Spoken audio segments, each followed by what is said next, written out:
Hello everyone, आप सभी का स्वागत है इस वीडियो में। इस वीडियो में हम लोग क्लास 10th मैथमेटिक्स एनसीईआरटी को स्टार्ट करते हैं और प्रश्नावली 1.1 इस वीडियो में कवर करेंगे। इसी तरह हर एक चैप्टर बाय चैप्टर आपको हर वीडियो मिल जाएगा। तो इस प्रश्नावली पर आने से पहले कुछ इन्फॉर्मेशन इसके बारे में जान लेते हैं, क्योंकि रट्टा मारने की चीज़ नहीं है, मैथ समझने की चीज़ है। इसलिए इससे रिलेटिव कुछ इन्फॉर्मेशन पहले जान लेते हैं, उसके बाद एक्सरसाइज 1.1 पर आएंगे। ठीक ठीक तो समझना क्या है, आपको जानना है वास्तविक संख्या के बारे में।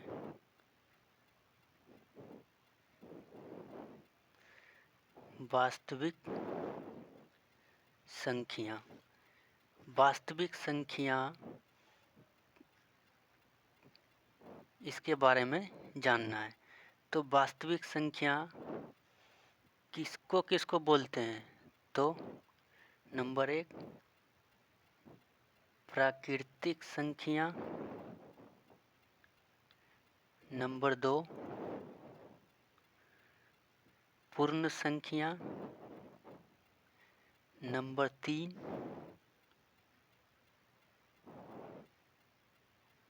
परिमेय संख्या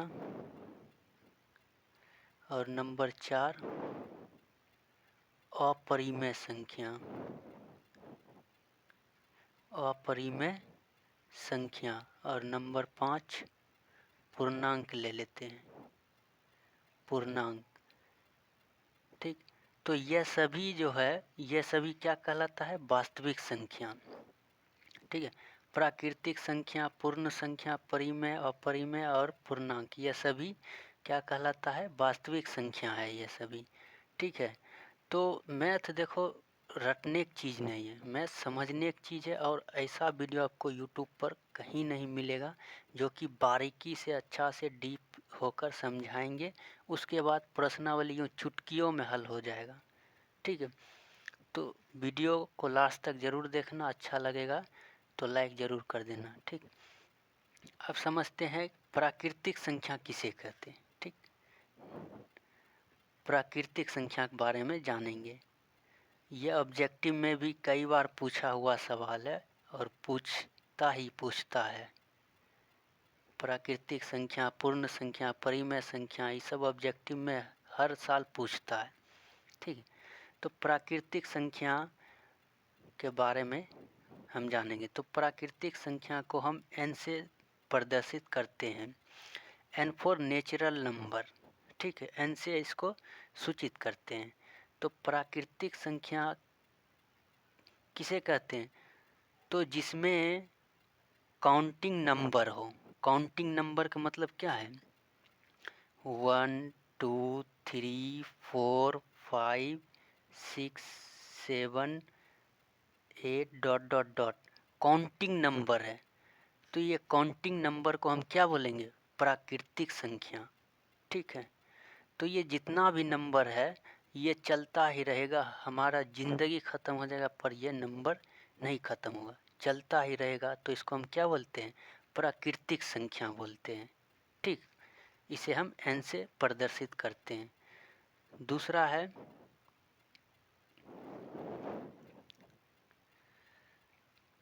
पूर्ण संख्या। तो पूर्ण संख्या को हम W से प्रदर्शित करते हैं। ठीक है, W मतलब होल नंबर। ठीक, W से प्रदर्शित करते हैं। ठीक है, इसको हम अब देखो प्राकृतिक संख्या में अगर 0 ऐड कर देंगे तो पूर्ण संख्या हो जाएगा। जैसे पूर्ण संख्या कहाँ से शुरू होता है? 0 से। 0 1 2 3 4 5 डैश डैश डैश चलता ही जाता है। ठीक है, तो पूर्ण संख्या जो है प्राकृतिक संख्या में 0 खाली ऐड हो गया। ठीक, तो पूर्ण संख्या में 0 से शुरू होता है। आप पूछेगा ऑब्जेक्टिव में कि जीरो क्या है, तो जीरो क्या है, तो एक जीरो पूर्ण संख्या है।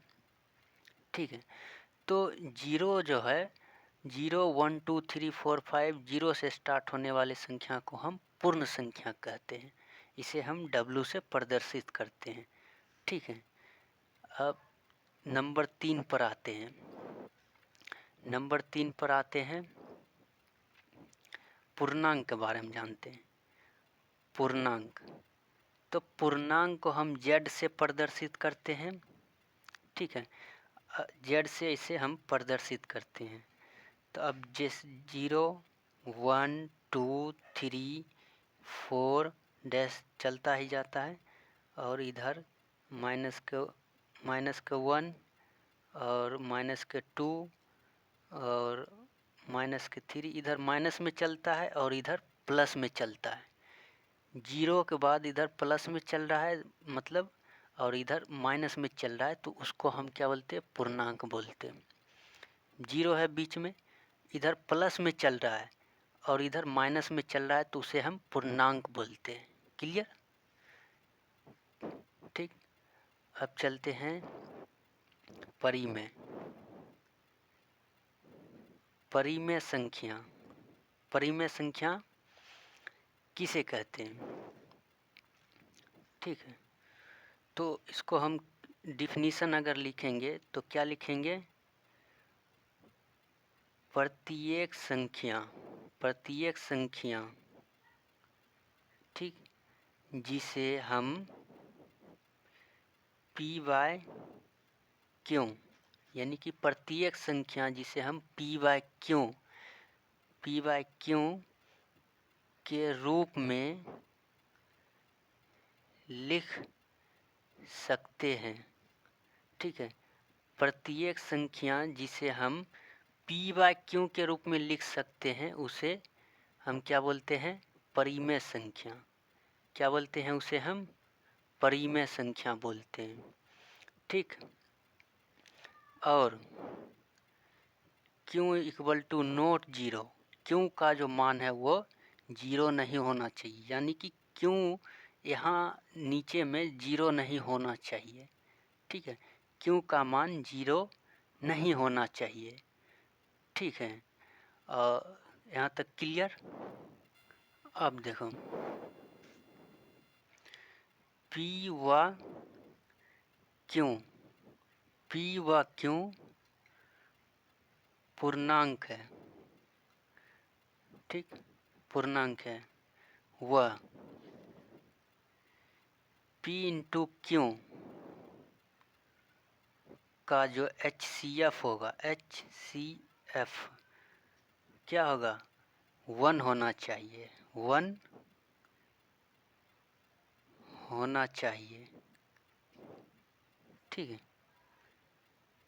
क्लियर? इतना डीप में बता रहा हूँ आपको, इस तरह से कोई नहीं बताएगा। ठीक है, चैनल पर पहली बार है तो सब्सक्राइब कर ले। यहाँ पूछ रहा है कि जीरो क्या है, तो जीरो एक अपरिमेय संख्या है, जीरो परिमेय नहीं है। क्यों परिमेय नहीं है? क्यों इक्वल टू नॉट जीरो, क्यों का जो मान है वो जीरो नहीं होना चाहिए। ठीक है, तो जीरो 1 बाय जीरो, इस ये क्या है? यह एक अपरिमेय संख्या है, परिमेय नहीं है। बटा जो है, क्यों जीरो नहीं होना चाहिए, क्यों का स्थान पे जीरो नहीं होना चाहिए। ठीक, आप समझते हैं अपरिमेय संख्या के बारे में। अपरिमेय संख्या क्या है? ठीक, तो अब जाहिर सी बात है, जो परिमेय नहीं है वह सभी क्या है? अपरिमेय संख्या है। ठीक है, जो संख्या परिमेय नहीं है, डिफिनीशन भी लिख देते हैं, जो संख्या परिमेय नहीं है, नहीं है, वह सभी अपरिमेय है, अपरिमेय है। जो संख्या परिमेय नहीं है वह अपरिमेय होगा, जाहिर सी बात है। ठीक, यहाँ तक क्लियर? कोई दिक्कत नहीं। अब जैसे एग्जाम्पल ले लेते हैं, √2, ठीक, √5, √7, ये सभी क्या है? यह सभी एक अपरिमेय संख्या है। ठीक, अपरिमेय संख्या है यह सभी। देखो, अभाज्य संख्या है, जैसे मान लेते हैं अभाज्य। ठीक है, अभाज्य। तो अभाज्य किसको बोलते हैं? अभाज्य बोलते हैं जो एक से कटे या खुद से कटे, उसको हम क्या बोलते हैं? कोई भी संख्या एक से कटे या खुद से, यानी कि भाग लगने पर एक से लगे या स्वयं से लगे, उसे हम अभाज्य संख्या बोलते हैं। जैसे 3 लेते, 3 में हम एक से भाग दे सकते हैं और 3 से भी दे सकते हैं। तो एक से लगे और खुद से लगे उसे हम अभाज्य बोलते हैं। तो उसको रूट अंडर कर देते हैं, यह सभी अपरिमेय में आ जाएगा। ठीक, यहाँ तक कॉन्सेप्ट क्लियर, कहीं से कोई डाउट नहीं। ठीक, आगे बढ़ते हैं। ठीक, अब आते हैं आगे आते हैं यूक्लिड विभाजन प्रमेय। ठीक, यूक्लिड विभाजन प्रमेय, इसके बारे में समझते हैं। यूक्लिड विभाजन प्रमेय। ठीक, तो इसको समझना है। यूक्लिड विभाजन प्रमेय हम किस प्रकार से, अब जैसे मान लो आपके पास 2 नंबर है, आपके पास 2 नंबर है, जैसे ए है और बी है, ए है और बी है। ठीक है, बी से बड़ा ए है। ठीक, बी से बड़ा है ए। जब बी से ठीक बड़ा है, तब हम क्या लिखते हैं? बी से बड़ा ए है तो हम लिखते हैं ए बराबर b/q प्लस आर, इस रूप में लिखते हैं। ठीक, आर का मान हमेशा बी से छोटा होगा। जैसे बी है, ठीक है, ये बी है ये। ठीक है, तो आर जो होगा बी से हमेशा छोटा रहेगा आर, और 0 से बड़ा, 0 से बड़ा और बी से छोटा हमेशा आर रहेगा। ठीक है, क्लियर, कोई दिक्कत नहीं। ठीक है, आगे बढ़ते हैं। ठीक, अगर इस रूप में है तो यूक्लिड विभाजन के रूप में है। ठीक, तो अब देखो इसमें b है, तो b को हम क्या बोलते हैं? b को बी क्यों जो है ये क्यों, इसको हम क्या बोलते हैं? क्यों को हम बोलते हैं भागफल। भागफल बोलते हैं। क्या बोलते हैं? भागफल। और r जो है, r को हम क्या बोलते हैं? शेषफल। ठीक है, क्यों को हम भागफल बोलते हैं और r को हम शेषफल। यह क्यों हो जाएगा और यह r हो जाएगा। ठीक, क्लियर, यहाँ तक कोई दिक्कत नहीं। अब जैसे उदाहरण लेते हैं। ठीक है, एक उदाहरण लेते हैं। जैसे कोई नंबर है 5, ठीक है, और कोई नंबर है 2। ठीक, तो जैसे ये इसको a मान लेते हैं और इसको b मान लेते हैं। ठीक, तो अब देखो b से बड़ा a है कि नहीं? b से बड़ा a है। जब b से बड़ा a है तो क्या फॉर्मूला लगाएंगे? a बराबर b/q प्लस r, इस रूप में आएगा। आएगा कि नहीं आएगा? तो हमेशा छोटा वाला से बड़े में भाग देंगे, तो भाग देने पर क्या होगा? 2 दूना 4 हो जाएगा। तो ये 1 बचेगा। बचेगा कि नहीं बचेगा? 1 बचेगा। तो देखो इसको हम किस रूप में लिख सकते हैं? a 5 है, b कितना है? 2 है। ठीक है, भाग देंगे, 2 बार में भाग आया। ठीक, अब प्लस शेषफल r की जगह पर 1 है, एक जो है इसको आर बोलेंगे, ठीक है, और ये 2 जो है इसको क्यों बोलेंगे। तो इसको हम क्या बोलते हैं, भागफल। जो भाग देकर आया है उसे भागफल बोलते हैं, और शेषफल क्या बचा, एक बचा, तो इसको आर बोलते हैं। तो यही फार्मूला पर यहाँ हम बैठाए हैं। तो देखो a बराबर B by Q plus R. तो a 5 है, b 2 है, क्यों भागफल हमें मिला है इतना, और प्लस के आर 1 है शेषफल, ठीक। तो इस रूप में हमें आगे चल के मतलब सॉल्व करना है, ठीक है। क्वेश्चन क्लियर यहाँ तक? आई होप कि आपको समझ में आ चुका होगा। अब जैसे अगर इसको जोड़ेंगे तो 2 दूना 4 प्लस 1 5 इक्वल है दोनों, कहीं से कोई दिक्कत नहीं, ठीक। तो अब चलते हैं प्रश्नावली एक्सरसाइज 1.1 का फर्स्ट क्वेश्चन पर, ठीक। फर्स्ट क्वेश्चन पर यहाँ तक कोई दिक्कत नहीं। फर्स्ट क्वेश्चन पर चलते हैं। फर्स्ट क्वेश्चन क्या बोल रहा है, निम्नलिखित संख्याओं का HCF ज्ञात करने के लिए यूक्लिड विभाजन एल्गोरिथम का प्रयोग कीजिए, ठीक। एल्गोरिथम का प्रयोग करना है।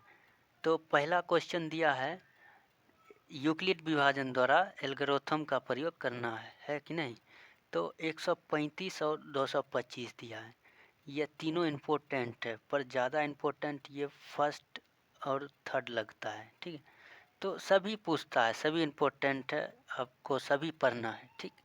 तो पहला दिया है क्वेश्चन 135 और 225, इसका हमें यूक्लिड विभाजन द्वारा HCF निकालना है, ठीक।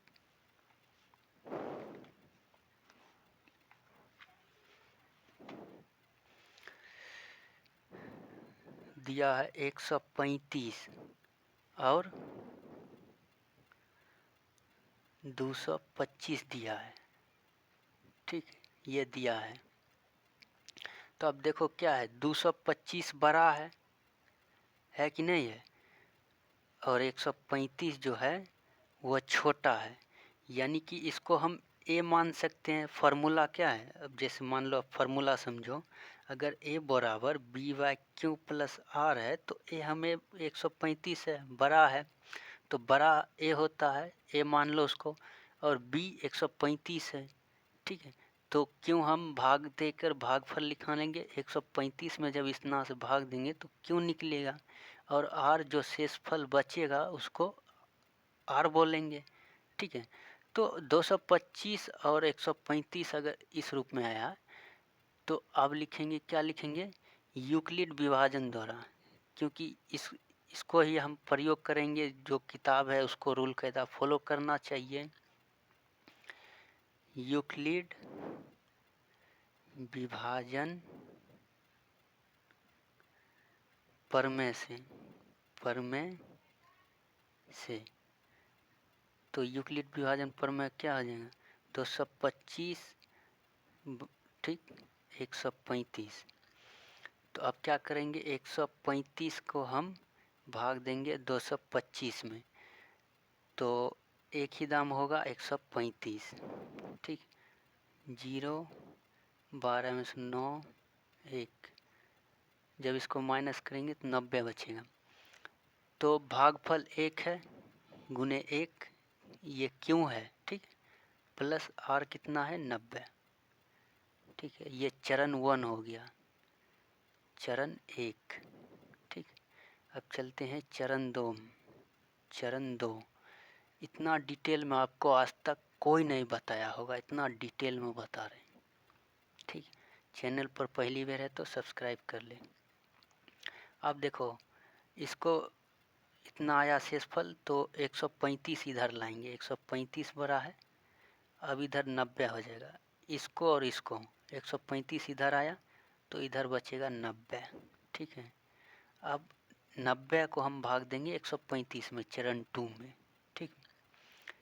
तो 90 भाग देंगे 135 में, कोई दिक्कत नहीं, यहाँ तक होना भी नहीं चाहिए, एकदम आसान है।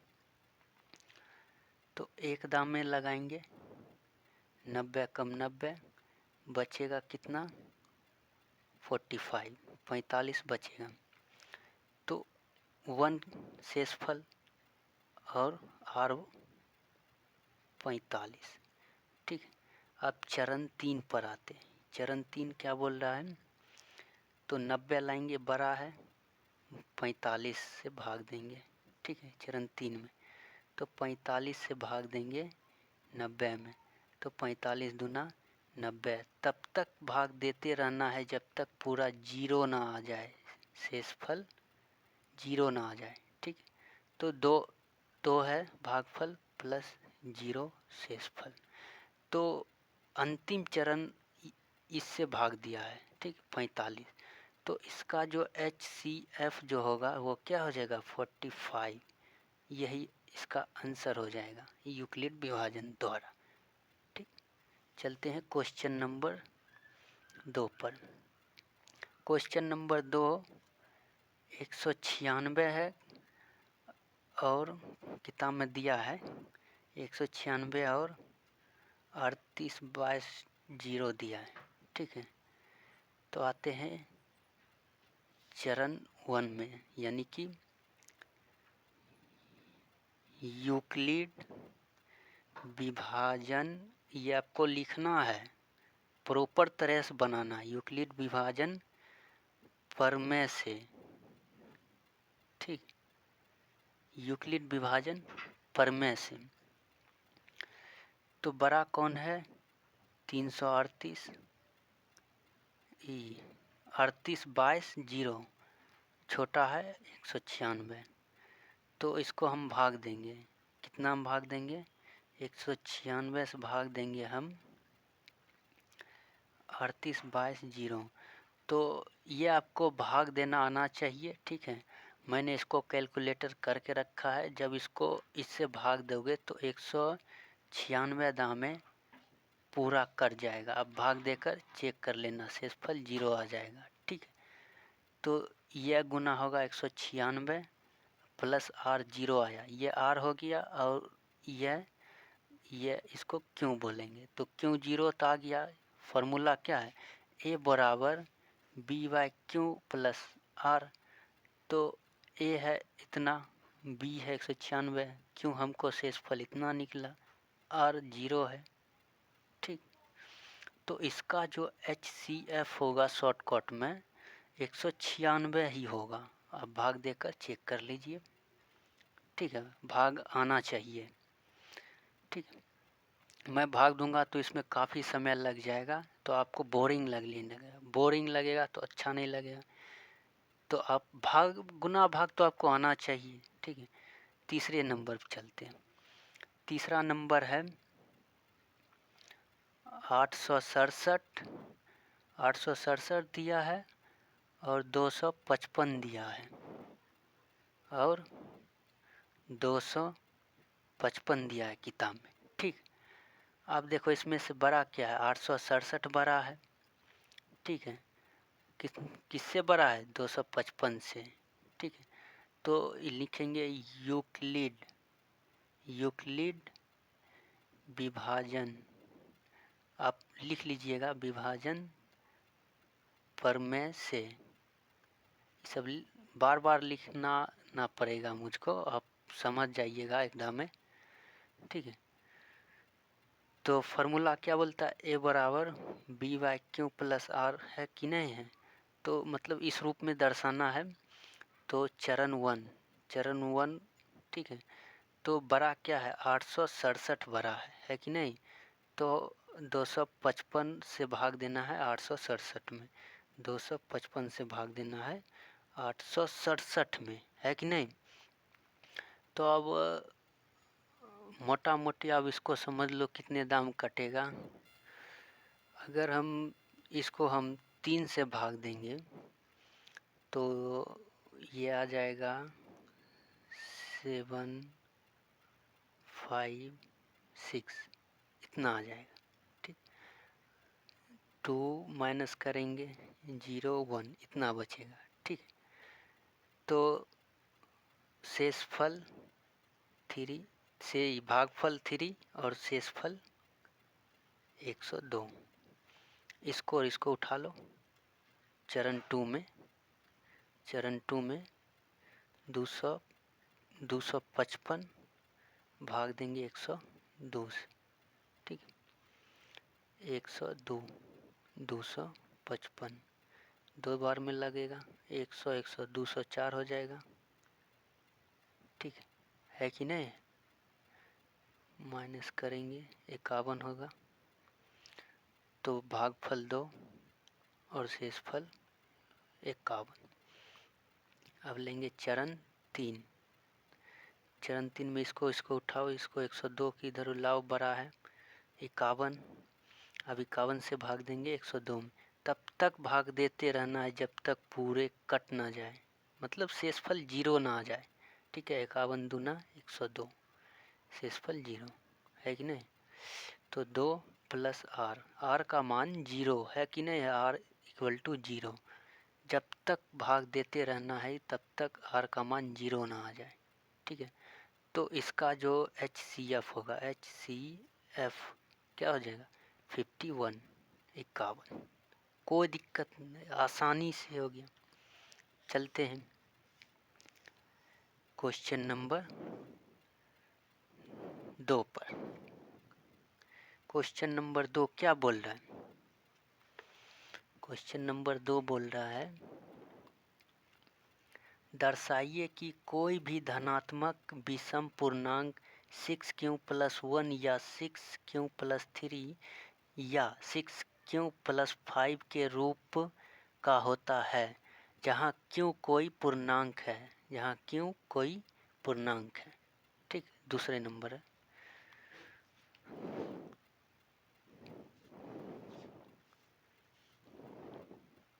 ठीक। अब देखो लॉजिक क्या बनता है, ठीक है। हम लॉजिक लगा सकते हैं कि लॉजिक क्या लगा सकते हैं, जैसे 6q+1 है, 6q+3 है और 6q+5 है, ये किताब में दिया है। तो ये R हो गया और ये B हो गया। तो हम अब तक क्या पढ़ते हैं, मतलब R को जो मान होगा, R ये R है, जैसे यहाँ B दिया है 6, तो R यहाँ है 5। जब R 5 है तो B से हमेशा छोटा होना चाहिए R, है कि नहीं है। तो ये तो हम क्वेश्चन में ही मतलब अंतर समझ लिए। जैसे A बराबर B/Q है प्लस R है, तो R का जो मान है ये B से हमेशा छोटा होगा, होगा कि नहीं होगा। हाँ बिल्कुल होगा, ठीक है। तो इसको हम अगर मान लेते हैं, माना ए एक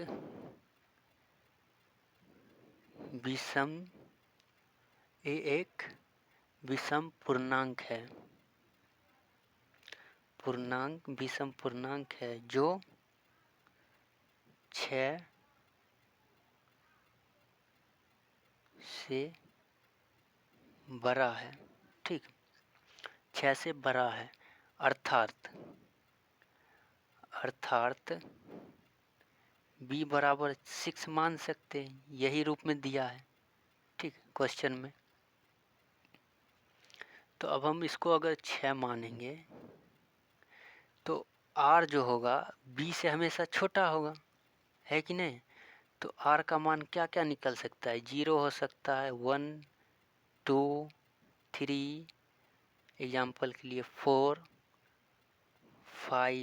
5 तक हो सकता है, 6 से कम हो सकता है कि नहीं है, ठीक। अब आते हैं यूक्लिड विभाजन द्वारा। यूक्लिड विभाजन प्रमेय से, ये लिखना आपको हर क्वेश्चन में ज़रूरी है, क्योंकि इसी से आधारित हम बना रहे हैं, बुक से आधारित, ठीक।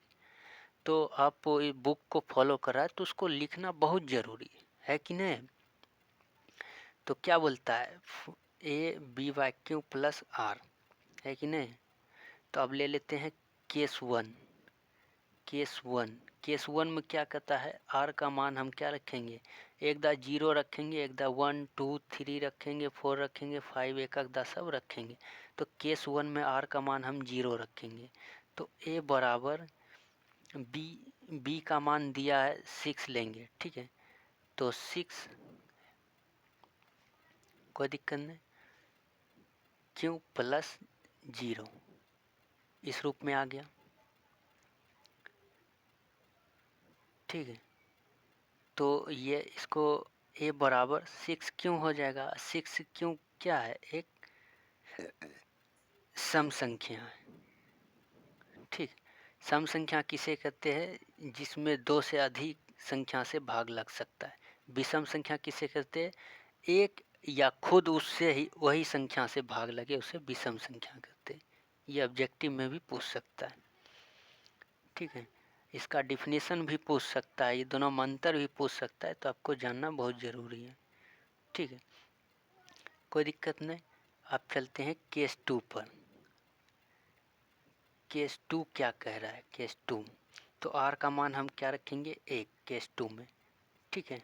उसी तरह आर का मान अभी 1 रखे हैं, फिर 2 रखेंगे, 3 रखेंगे, 4 रखेंगे, 5 तक रखेंगे, है कि नहीं है, ठीक है।